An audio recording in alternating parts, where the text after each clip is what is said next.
সম্মানিত ভাইয়েরা, আমরা এখনো চাচ্ছি এদেশের আপামর জনগণ সংস্কার চায়। আপনারা তো জনগণের সাথেই চলাফেরা করেন, আমার এই কথার সাথে কি আপনারা একমত? সেই সংস্কারের প্রস্তাবনা এখন গণভোটে গিয়ে সেটা হবে ফাইনাল, চূড়ান্ত হবে।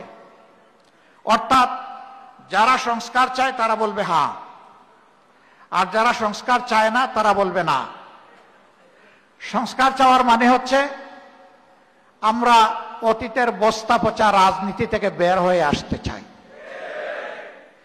আর সংস্কার না চাওয়ার অর্থ হচ্ছে সেই আগের কলুষিত রাজনীতির বস্তা পচা রাস্তায় হাঁটতে চাই। এই গণভোটের হানার মধ্য দিয়ে তা প্রমাণ হয়ে যাবে কারা পুরানা বস্তা পচা রাজনীতি চায় আর কারা পরিবর্তনের নতুন বাংলাদেশ চায়।